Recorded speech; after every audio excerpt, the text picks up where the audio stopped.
GNG Spaki Manexi Tumisani Zvaitika zvabva vatosika mangoma rega ndigoimba chapomba hazvisi zvechamba chomba ini ndiri ekta vakubvunza akapinda sei mangoma zviri sei sei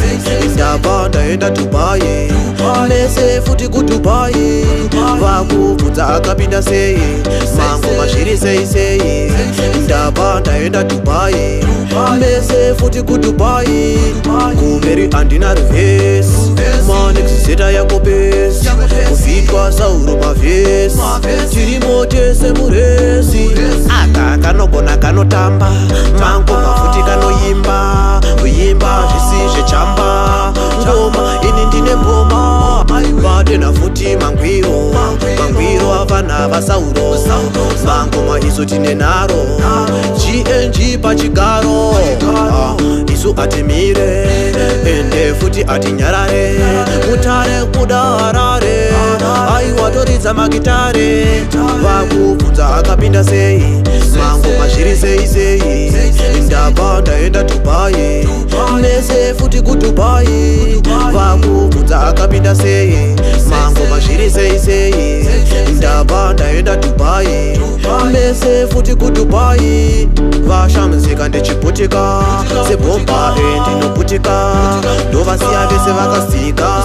nyangwe vakandituka ati body ready body moti ready roti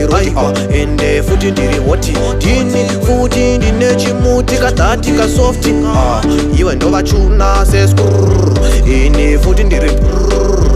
aiwa ini ndiri ende futi mati ndini ndinogona bvunza wangu kina mangoma ini ndatokena aiwa vata unchena ende futi woda kunditena